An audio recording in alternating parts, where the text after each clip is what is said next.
that. I mean, I think the choices of the future are going to be communism, or if you want to call it socialism in the Democrat Party, or nationalism in the Republican Party. I mean, that is where we're headed. Those are the two populist directions. But let's look at what these DSA candidates stand for. So let's look at what their platform is. They actually say they want to abolish the Senate. They want to abolish the carceral state. That means basically police forces and prisons. They want to abolish ICE and grant amnesty for all. They do not support any deportations whatsoever. They want to replace the president and Supreme Court with an executive and judiciary that is chosen by and subordinate to Congress, which basically now, I guess this means this House.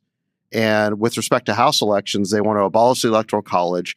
They want to replace the two-party system with a multi-party democracy. And they want to expand the House of Representatives, implement proportionate representation, and ranked choice voting in all elections. So this would be a total makeover of our constitutional system.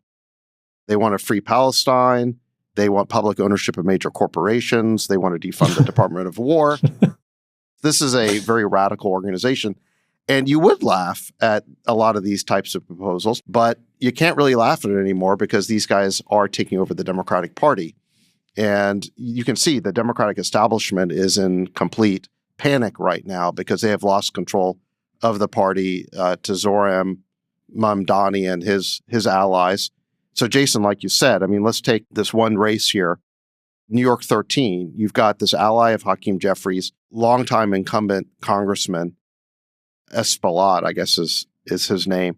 He is the chair of the Congressional Hispanic Caucus, and he was defeated by an unemployed 32-year-old PhD candidate. She's never had a job.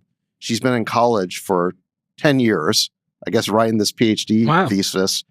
And I think even by DSA standards, she might be kind of a lunatic. So she has declared that she wants to end Western civilization. She wants to eradicate Western civilization. Wait a second. What?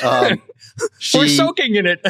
Yeah. She actually said she used the American flag as a napkin to clean her hands. Oh. She attended a rally one day after October 7th celebrating the slaughter of Israeli civilians. I mean, she's very pro-Palestine, but even to the point of celebrating Israeli civilian deaths. She calls white women ugly colonizers. She's called for the complete defunding of the police and abolishing all prisons and borders. Doesn't want a single deportation. Hates the police, openly calls them pigs, or has on social media before. Calls U.S. service members war criminals and says the U.S. is a disgrace of a country.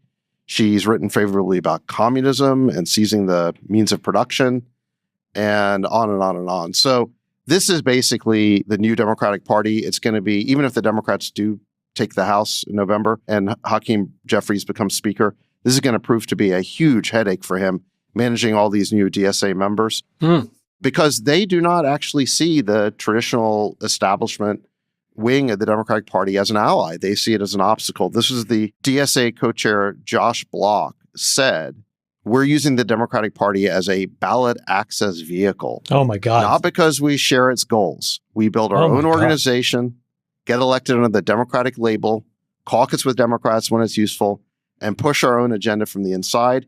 We see the Democratic establishment as an obstacle, not a home.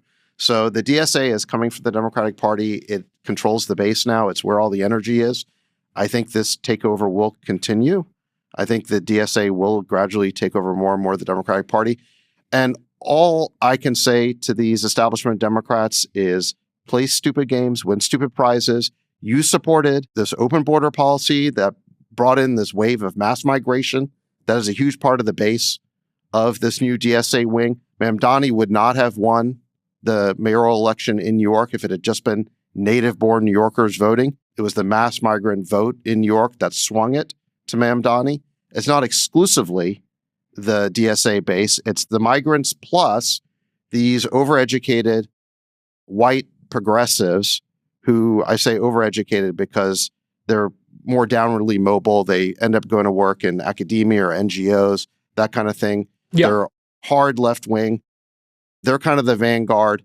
And it's this combination of these, recent college graduates who are kind of the organizers and this migrant movement who are really taking over the Democratic Party But again, this all goes back to Democratic Party policies. They may not have intended for this to happen. They may not have intended for them to lose control, but it was their open border policy. It was also the fact that they have cracked the melting pot and the policy we had for many years in America of assimilating migrants, right? Immigrants. Yep.